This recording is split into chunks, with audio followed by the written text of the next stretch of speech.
महत्त्वाची breaking news पाहूयात। आज 16 ऑगस्ट 2020 दुपारी 12 वाजता कोयना धरणाचे दरवाजे आणखी 6 फुटांनी उचलण्यात आलेले आहेत। महत्त्वाची ब्रेकिंग न्यूज पाहूयात। कोयना धरणाचे दरवाजे 6 फुटावर स्थिर करण्यात आलेले आहेत। यामुळे कोयना धरणाच्या परिसरामध्ये मोठा आता सध्या पाऊस सुरू आहे आणि कोयना धरणातून 35,632 क्युसेक्स पाण्याचा विसर्ग केला जातोय।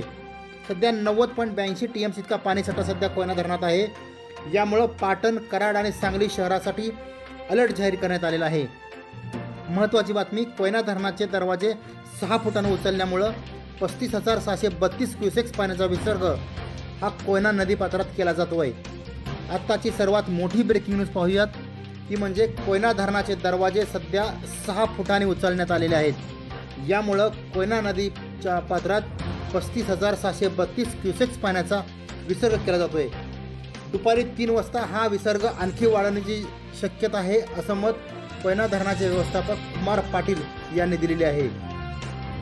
आताची सर्वात मोठी ब्रेकिंग न्यूज, कोयना नदीच्या पाणी पातळीत प्रचंड वाढ झालेली आहे। यामुळे कोयना आणि कृष्णाकाठच्या गावांना तसेच पाटण, कराड आणि सांगली शहरांना सुद्धा रेड अलर्ट जाहीर करण्यात आलेला आहे। गेल्या वर्षी सुद्धा हीच परिस्थिती झाली होती।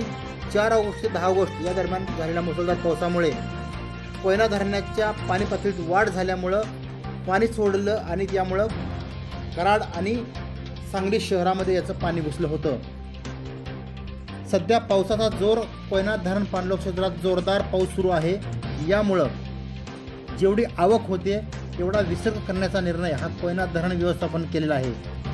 आत्ताची सर्वात मोठी बातमी ती म्हणजे 6 फुटांनी दरवाजे उचलण्यात आलेले आहेत।